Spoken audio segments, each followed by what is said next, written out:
नमस्कार, welcome to daily facts. मैं हूं ज्ञानेंद्र द्विवेदी।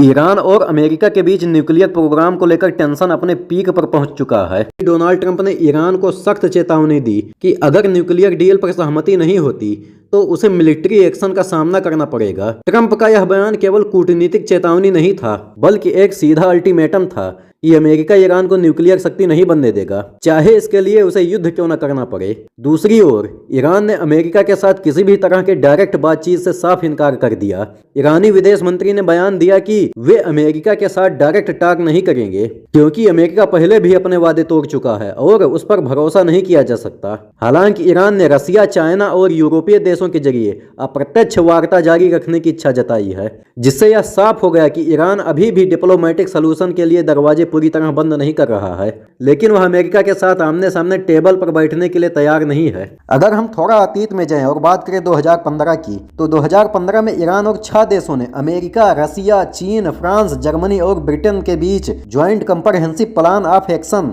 नाम की न्यूक्लियर डील हुई थी। इस डील का मकसद था ईरान के न्यूक्लियर प्रोग्राम को सीमित करना और बदले में उस पर लगे आर्थिक प्रतिबंधों में राहत देना। डील के तहत ईरान ने यूरेनियम संवर्धन की सीमा तय कर ली थी और इंटरनेशनल एटॉमिक एनर्जी को अपनी न्यूक्लियर साइट्स का निरीक्षण करने की अनुमति दी थी।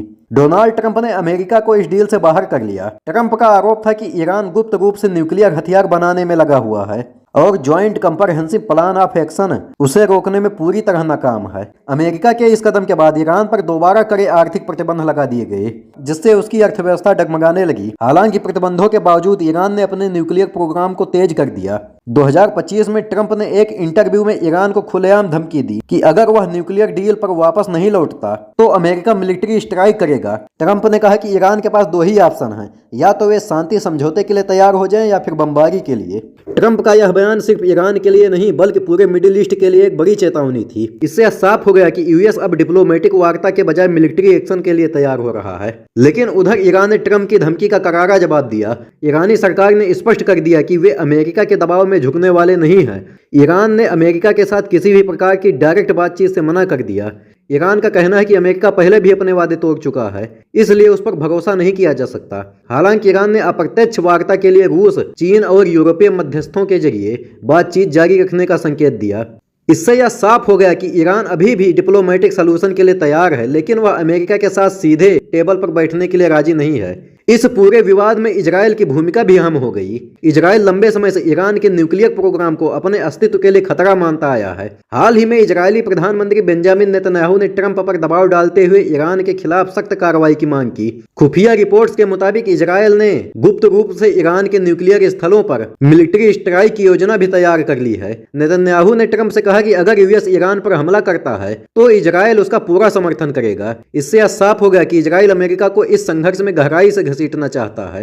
इस पूरे विवाद में अमेरिका के नए रक्षा मंत्री पीट हेगसेट, जिनके बारे में अभी मैंने हाल ही में एक वीडियो भी बनाया था, आपको याद होगा, काफिर टैटू को लेकर कंट्रोवर्सी में थे, तो उनकी भी भूमिका अहम हो गई। ट्रंप ने हेगसेट को अपना डिफेंस सेक्रेटरी नियुक्त किया है।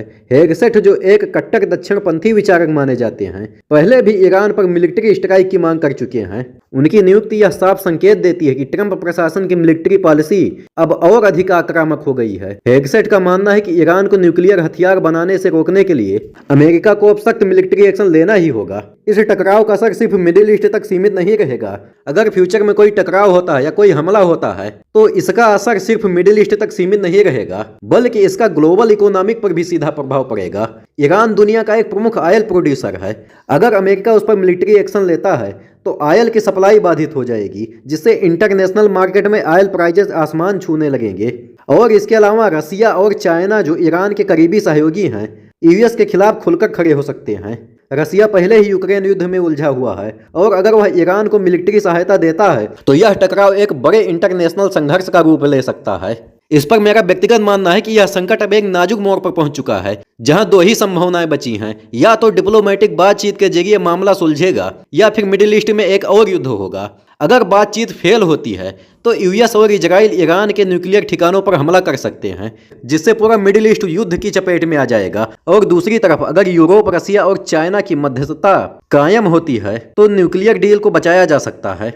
हालांकि मौजूदा हालात में डिप्लोमेसी की संभावनाएं कम और युद्ध की आशंका ज्यादा दिखाई दे रही हैं। अगर यूएस और ईरान के बीच मिलिट्री टकराव होता है तो इसमें रसिया और चाइना के शामिल होने की पूरी संभावना है, जिससे यह संकट वैश्विक युद्ध का रूप ले सकता है।